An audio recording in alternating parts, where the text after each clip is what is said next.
Did you see Cardi B complained about grocery prices? I get a summary of the money that's being spent in my home every week. So when I'm starting to see that like groceries is like tripling up, it's like, hey, yo, what the is going on? I want to see for myself what the shit is being spent on. And like when I go to the supermarket, like I went to the supermarket, I'm seeing that everything tripled up. That like lettuce was like $2 a couple of months ago, and now it's like $7. Of course, I'm gonna say something. Because if I think that shit is crazy, I could only imagine what middle class people or people in the hood is motherfucking thinking. So yes, I'm going to say something. And I have a big platform, so I do want anybody that's responsible of these fucking prices to put that shit the fuck down.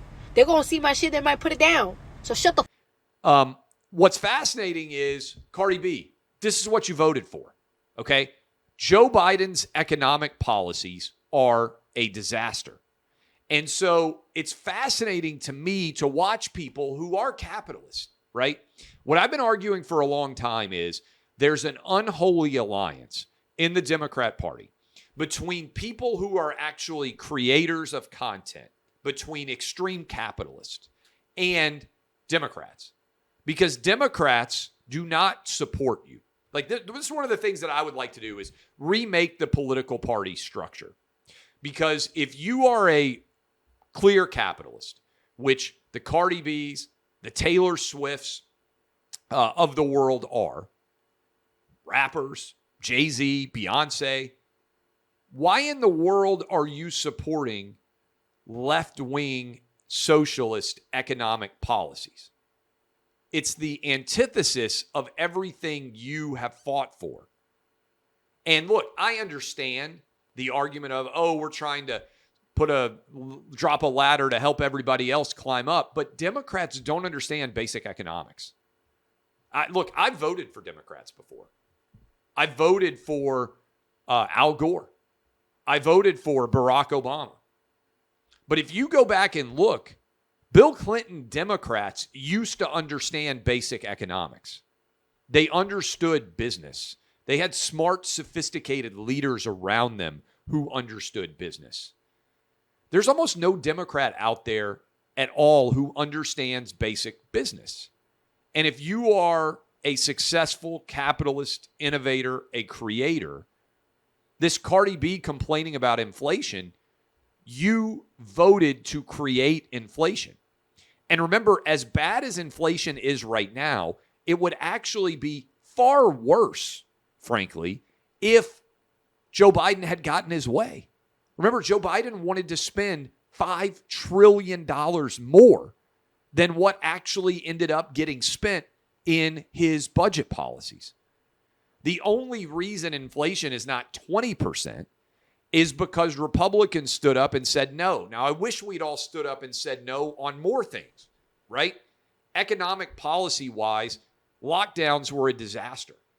Telling people that their business was essential or non-essential was one of the greatest failures in American political history. I believe we're going to look back on all of the COVID economic policies that the United States embraced, and we're going to say this was an unmitigated disaster. But it's crazy to me how many people out there are looking around at how bad the economy has gotten and how expensive things have become, and they aren't willing or able to recognize that economic choices have consequences. And that at some point in time, if you keep spending money, you are devaluing the overall brand of the economy. It reminds me of when I was a kid. I used to think, remember when we used to actually talk about the national debt? I remember watching television and being like, okay, how can we have a debt? Why can't we just print more money? That's basically what Democrats believe of inflation. It's like, oh, whatever, we've got a $30 trillion deficit. If you were investing right now, you wouldn't buy the United States as a business because the debt costs are too substantial to allow this country to run as a very functional business. People don't understand the basic business. You know, before all this happened, Democrats were saying, oh, modern monetary theory means that we can spend as much as we want and there are no consequences. Well, no. Sooner or later, economic reality always comes to pass. Do you remember when everybody out there was like, hey, you know what the next big thing is going to be? NFTs, non-fungible tokens. I remember looking around and being like, why would I want, like, I understand why people want to buy a baseball card or or some form of collectible that is tangible. It's like, I don't buy into this idea that people really want digital tokens to hold on their computers. People want physical assets, okay? And over time, those NFTs went way up, right? People paying whatever they are, crazy numbers for all this stuff. And then economic reality sets in. Go read a book. Go look at the tulip craziness. Go look at the American housing crisis. Go look at the East India Tea Company back in the day. Every bubble eventually gets punctured, gets popped. The American economic bubble is still in existence. And as long as we are $30+ trillion in debt, it's unsustainable. Remember, and this is worth mentioning, Bill Clinton balanced the national budget and actually started paying off our national debt. Everybody's forgotten about that. They said it was impossible, that there was no way to cure our national debt. Bill Clinton actually balanced the budget and started to pay down the debt. In 2000, when he left office, we were in the process of putting our financial house in order, and then everything blew up. 2010, the Tea Party revolted because we were $10 trillion in debt. We're $30 trillion in debt now, 30 trillion plus. In the space of 12 years, we've added $20 trillion to the national debt. And with inflation rates going up, a huge percentage of our national budgets going forward are going to actually be interest on the national debt. When interest rates are like 1% or 2%, that's basically inflation or below inflation. You're borrowing money at even cost.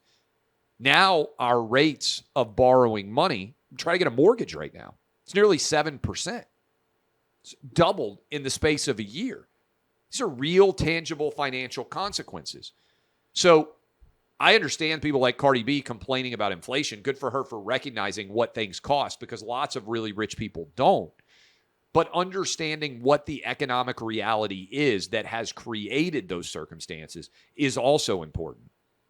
You can't manage your own credit cards like the United States government has managed our national debt. And at some point, your credit card balance gets rejected. They won't lend you more money. I feel like our country is rapidly moving towards that era as well.